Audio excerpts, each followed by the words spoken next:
So I will be telling you here more about the Pandas library in data science. So last time I told you till how do we fetch a row or a column in Pandas using Pandas library.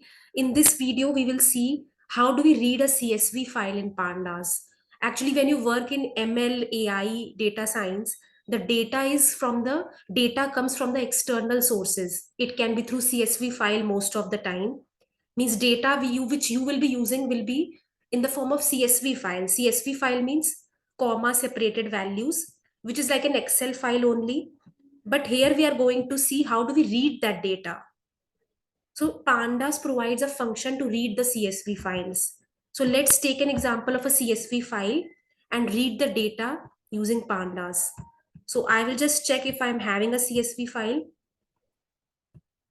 So in case if we don't have, we can download it a sample CSV file from the internet also. So let's start downloading it. Sample CSV file download.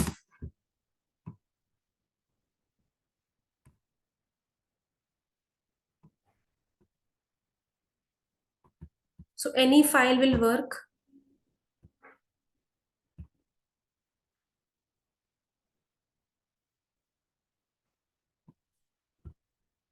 So as you can see, this is the CSV file I will be using. Here it has certain columns.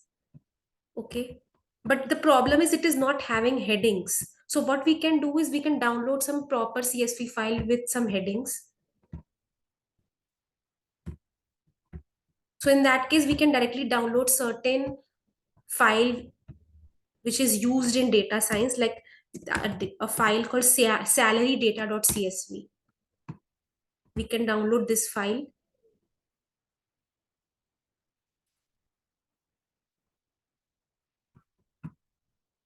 So this file is actually in the Kaggle website.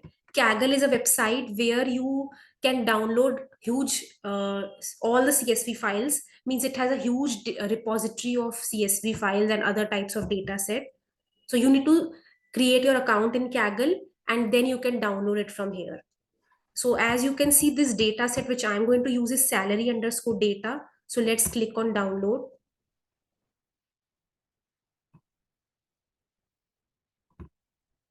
So it will say sign in with Google, or if your account is not there, it will tell you to sign up. So now let's click.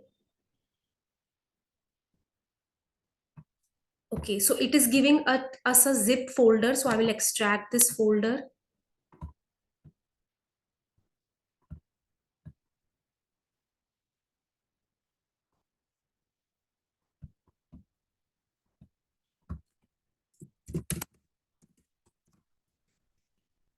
Okay, so as you can see, the file is there. Now this file consists of two columns, years of experience and salary. So let's read this file.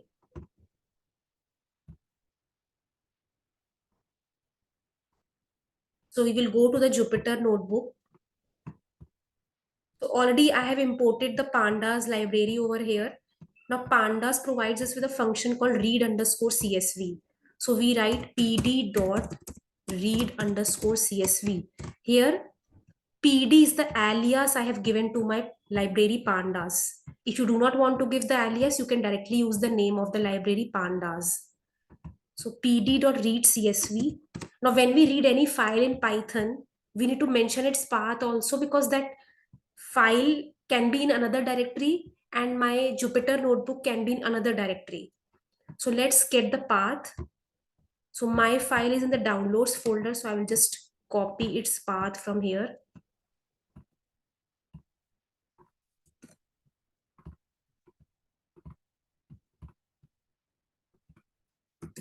In Python, we need to give double backward slash when we read any file.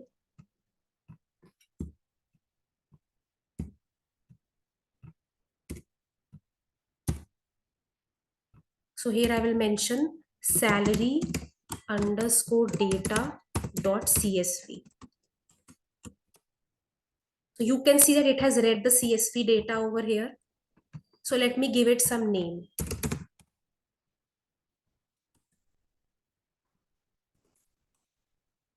Now with this, I can do any kind of manipulation, any kind of operations in this data set. So there will be no changes in the CSV file. The changes will only happen here in your data. Now let's see how do I extract the first 5 rows of this data set. Suppose I want to extract the first 5 rows of my salary data set, this data set. So what will I write here? So I will write data.iloc.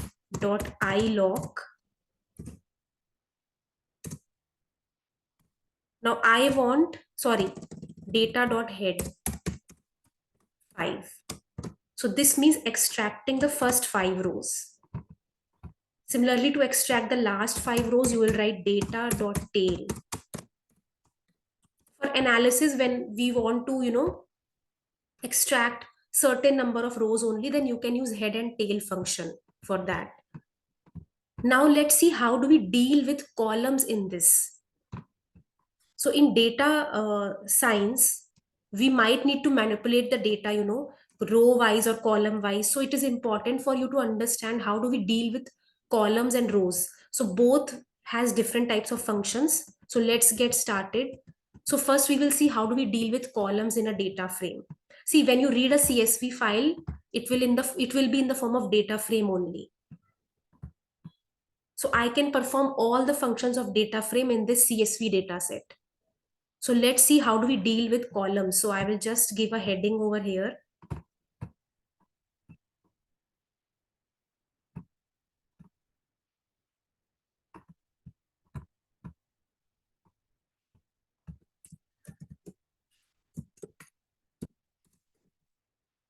Dealing with columns.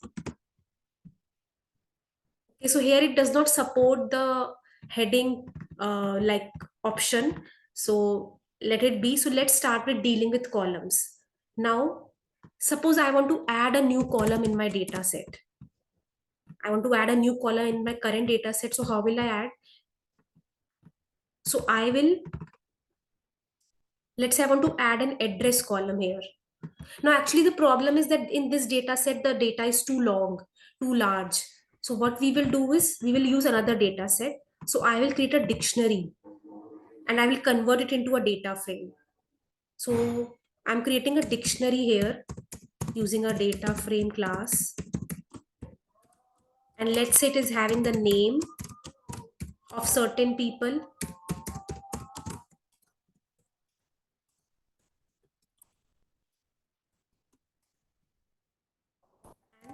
age. So here I'm keeping every value as equal. If there are 4 names, so I'm keeping 4 values in age also. Now, let's suppose I want to add a new column in my data frame, existing data frame. So I will first of all create a list of values for the new column.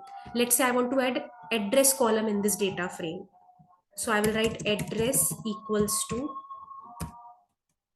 let's say I write Kanpur,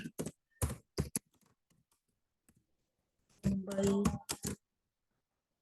Bangalore. Then you can write Chennai.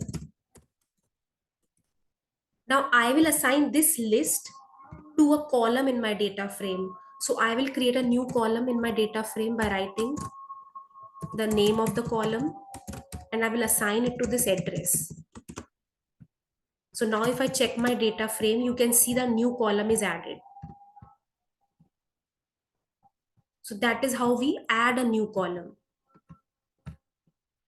Then let's see how do we rename a column. If I want to rename an existing column, what will I write? I'll simply use rename function. df.rename columns equals to, we'll create a dictionary. The original name is, let's say, name, and I want to rename it with emp_name. And we will write df equals to, sorry, it is columns. So now let's check. So you can see that name column has been renamed to emp underscore name. So that is how you rename a column. Now, how do I delete a particular column? Let's say I want to delete the age column. So what will I do? I'll write df dot drop column equals to emp underscore name, comma. Now, when you delete a column, you need to mention the axis also. So when we delete a column, usually the axis is 1 for the column. So we write axis is equal to 1. And then here we need to write one more attribute called in place equals to true. Because if you do not write this property, then it will not do permanent deletion in your data frame. It will only delete temporarily. So when I run this,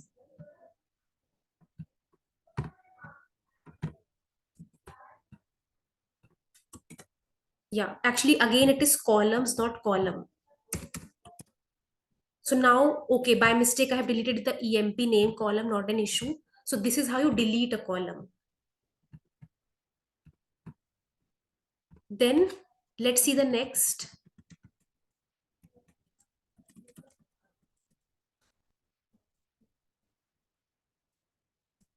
Okay, now let's see how do we deal with rows. We have seen how do we deal with columns. Now how do we deal with rows? So let's suppose I want to, so I have already told you, okay, how do we select a new row? Like I want to fetch a new row.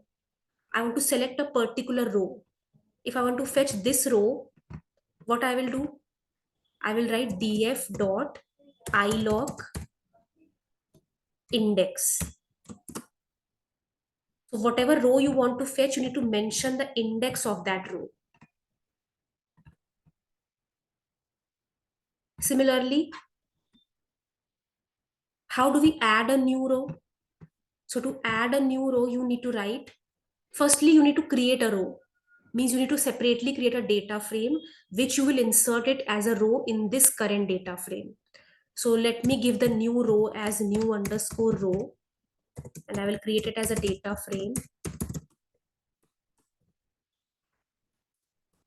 Then the new row, now our existing data frame has age and address column. So here again, I will create age, let's say 30, then address.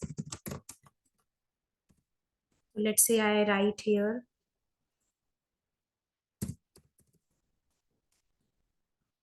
So when we are inserting a single row, we should always mention the index also. So index, you can give any value and it should be in form of a list. So I'm giving 0 over here. It is important to mention the index, otherwise it will give an error. So let's run this cell. Now I want to insert this row in my existing data frame, which is df. So I will use concat function of pandas. So I will write pd.concat. The existing data frame name is df. The new data frame name is new underscore row. Now one more thing which you need to write here is reset underscore index. Now what does the reset underscore index do? So actually, when you insert a row like this, no, what will happen is it will insert that in that particular row at the last, but the index will be incorrect. It will have a wrong ordering of index. So to have the correct ordering of index, you need to write this reset underscore index drop equals to true.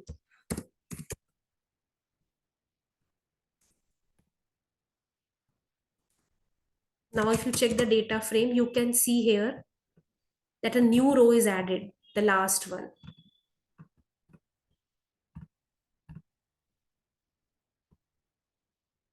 Then, so we have seen how do we add a row. Let's see how do we delete a row. Okay, deleting a row means we have to use the index of that row. So let's say I want to delete the third row. In the sense fourth row, its index is 3, but the row is fourth. So to delete a row, we will write df dot drop index, comma, in place equals to true. So now if you check the df, the fourth row is deleted, having third index. Then let's go to how do we iterate the data, rows and columns in a data frame. Iteration means looping over. If you want to get rows one by one, only rows you want to fetch only columns. So in that case, how do we do that? So that we are going to see over here. So let's see first, how do we iterate over the rows? So to iterate over the rows, we use iter rows function.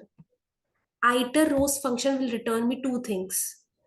It will return me the index of the row and the columns of the row.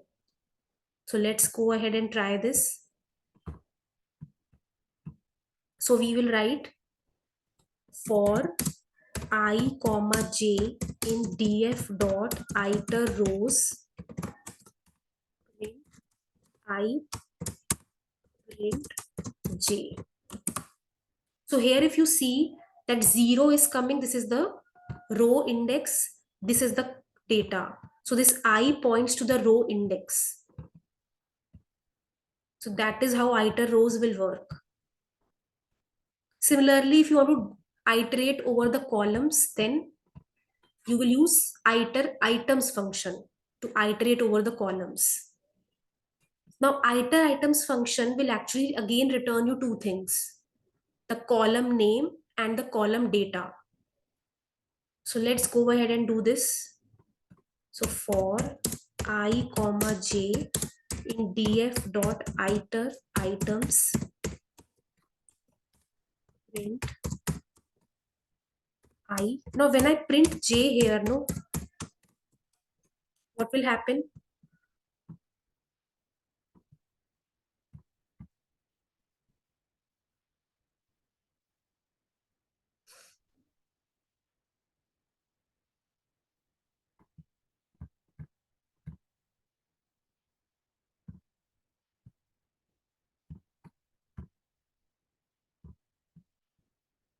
So actually it is not supporting this particular function. Let it be. What we can do is, let me do like this.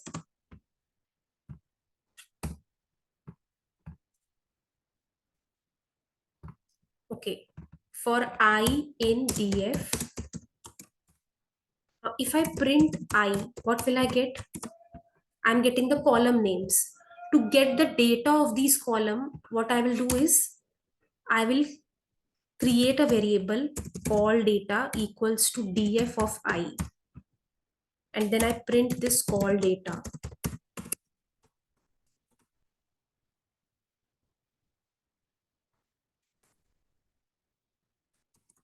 So now you can see I'm getting the data also for every column. But the problem is I don't want to get these indexes. So to do not get the index, just put dot values over here. So now if you can see here, I'm getting only the data of those columns, not the indexes. So that is all about in this video. In the next video, I will be talking about certain other things in data frame like group by and how do we merge the data frames. And I will also talk about how do we deal with time series data. Thank you.